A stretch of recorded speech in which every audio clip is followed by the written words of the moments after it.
Welcome to Podcast with Smart, brought to you by Start with Smart. I'm Shayna, your host, and I'm joined by company owners Scott Simpson and Scott Dunn.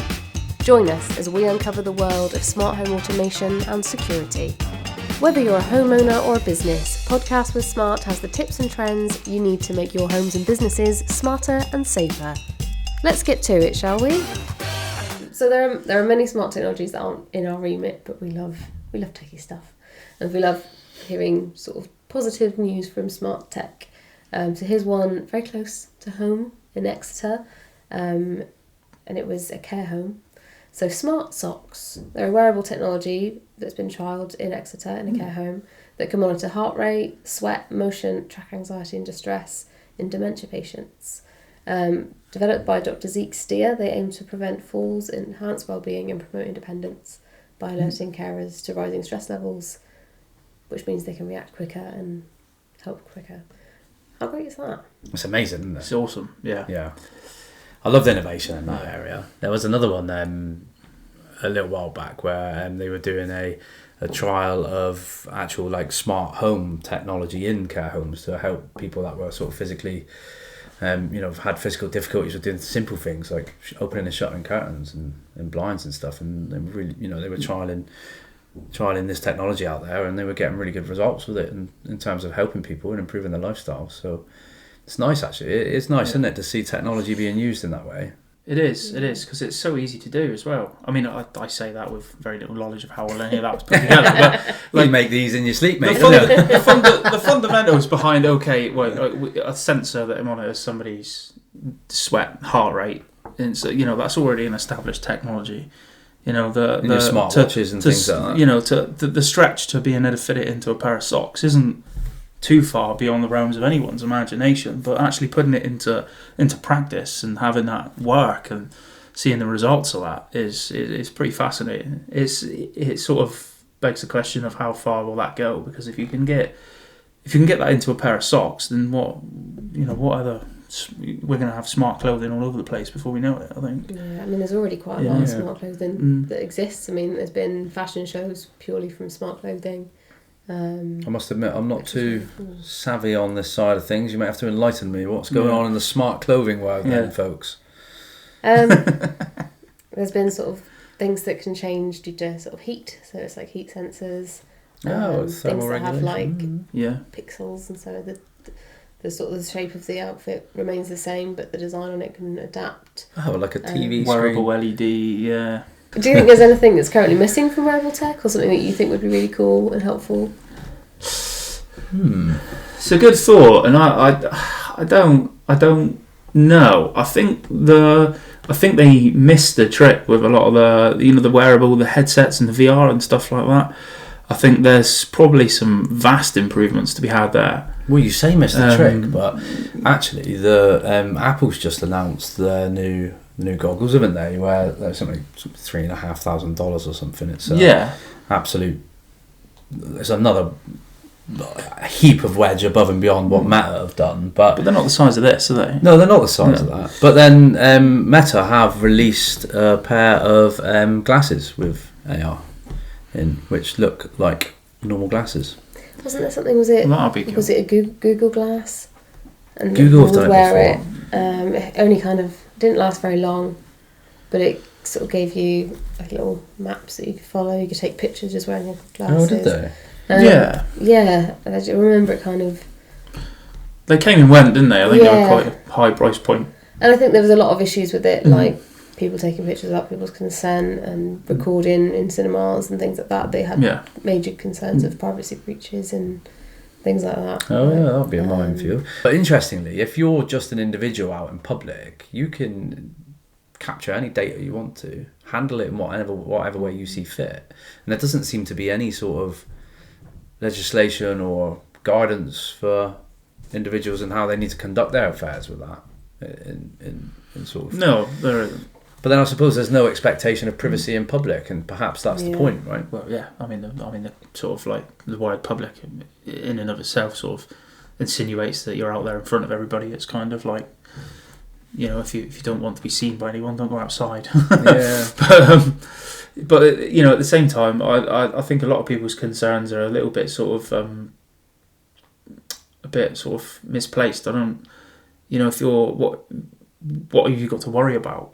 Okay, if you're on video of a tourist you've just walked through the frame of their camera, why would you be worried about that? What were you doing in that moment that you were embarrassed or worried about? Worried about it. No, it's unless you're legitimately up to something, then what have you got to worry about?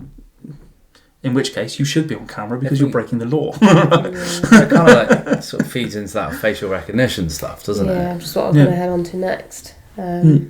Yeah, sort of politicians and privacy campaigners are raising an alarm to stop the use of it. Obviously, it's really beneficial with criminal surveillance. So, particularly the first thing, catching that burglar or that killer even. Is it making us like a walking ID card? Like, what data is it taking from us? Like, are they finding out where our social circles lie? There's so many different things that can become of it. I think with like personal objects like your phone, Face ID is great because it means you can do your bank card without having to put in a code or leave it open, make it vulnerable to people stealing your phone. Like it's quite a big deal. Do you have security concerns with facial recognition, or are you kind of pretty like, I think it's a good tool? Because it is a really good tool, but I can understand the concerns. I think it is something to be concerned about. Definitely is something to be concerned about, because you can never be sure at which, how that's being leveraged. And ultimately, as normal individuals in society, the only thing you can do is place faith in the handlers of that technology, place faith in them that it's not going to be misused, and they're not going to break your trust with it.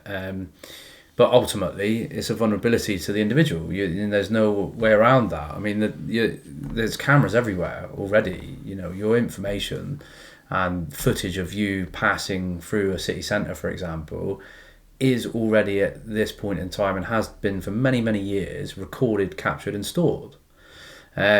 So it's not that part of it that seems to be unsettling. Actually, it's the AI part of it that seems to be the most unsettling, because AI has the ability to take that principle to another level and use all sorts of algorithms to cross-match databases and information and data points on individuals, and how that's then processed from there is where the concern might lie. I mean, I read in an article recently around this issue that they're proposing that the data, if it doesn't match a database, so if it scans you and you're not a person of interest, if it doesn't match or show up anywhere, then it's immediately deleted. Now, in principle, that's fine. I don't see that as an infringement on my rights. I see it as a brilliant tool for the police, and it makes sense if the technology is able to use it. But we are placing faith into the people who maintain and operate these systems to actually conduct themselves in that way that they're suggesting they might. But it's no different to having a phone in your pocket in that sense. No, all that technology is in your phone, and you trust the manufacturer not to infringe on your personal. Exactly, and I was just going to mention that because you're tracked anyway, and you've got your location services on your phone, and that's checking where you are at pretty much all times anyway. If you've got your social media accounts, your face is already out there in the world in most instances for most people. You see it all the time when you see articles of somebody who's gone missing or perhaps is wanted by the police. They'll find a photo of them somewhere. They always do. If it's not given to them, they'll find one. So people will find your face if they need to. It's not you're never hidden from the world unless you have zero social media presence and no interaction with technology. No interaction with technology whatsoever. All you've got to do is be in a city centre and pay for parking, and within any sort of emergency services can find that you paid for this at this time and you were there. They can gather that you're in Exeter City Centre, should we say. If they were looking for you, they'd find you. There's no way of hiding from it. CIA stuff, yeah. Well, yeah, it's all readily available information to that. Exactly, but it's all when you Neeson. I've got a very particular set of skills. But yeah, the people that have access to that sort of technology can find you and will find you if they need to. So Yeah. I mean, for me, I think it's just people don't like the fact that their face is being used as a benchmark. But Benchmark. as a, well, you know what I mean. It's that's the Being referenced. that's the reference at which Yeah. they're being held accountable to is their mugshot, and I don't think people. I think a lot of people don't like that. But you know, that's easily circumvented with a hat and glasses. So I mean, it's like Yeah, I think that I don't know. It's like I don't think fear should be used to justify the technology, and I do kind of think, look, we're in a society that's survived and thrived through decades and decades of existence without this technology, and I know some really unsettling things happen around the world, and and it does every day. I still don't think that justifies invasion of people's privacy to any extent. I think it does need to be heavily regulated, and I think it needs complete I think it needs complete transparency, and I think the people that are handling that technology, if it does come into play and it does start functioning in society, I think they should be held extremely accountable for for that. So to end, we'll go back to CCTV and a positive story. So usually CCTV is used to sort of monitor safety and security of our homes and businesses. And we often, as we mentioned before, install on farms and big properties. So this kind of relates to us a little bit, and it's also a positive one about Hikvision, which is nice. So it's brought a delightful upgrade to a zoo in Moscow, providing high resolution cameras to enhance the panda house. Now, pandas are adorable, especially baby ones, and there is a job out there in China where you can babysit the baby pandas, and it sounds like bliss. Yeah. You leaving us? This handing in your resume. Yeah. This will be the last podcast. So to kind of make sure that their well-being is looked after, and kind of giving online visitors a better peek into the life of the pandas, sort of playful moments and cheeky little antics, which makes the zoo itself a little bit more accessible for people that can't head to thing. And there was also a similar story, I think, again with Hikvision in France as well, so a bit closer to us. How important are stories like this when it comes to CCTV? It has its merits because it's fairly important, because it kind of just shows that a camera isn't just a camera for security's sake. CCTV can be used for loads of different applications. It's we walk around all the time with cameras and photos and stuff. The ability to take these things in our pocket. Social media, most of it is dependent on visual things, and to be able to shed light on something that people can't get to and can't see, like pandas and zoos, and people like to have them in their gardens for looking at the birds, because you can never see them up close. But being able to look back over footage and watch the woodpeckers and stuff like that, and it's helpful from all the way through, from just wildlife watching all the way through to science, and being able to watch the animals from that perspective, and not just animals. There's loads of different things. If you can watch something for long enough, you can identify patterns. And we could put the figures together one day. I think we've done a fair few sort of wildlife orientated camera installations to date. Yeah. Whether or not, obviously, we did one on. It was in Newquay, wasn't it? Cardwen Farm. Oh, Cardwen Farm. That was near Loo, and they have owls roosting in there. Is roosting the right word for owls? Nesting. So they have owls nesting in the eaves of one of their barns. Yeah, they have a proper box. And we've put a camera in that space, and it live streams to the TVs in the different barns around the farm.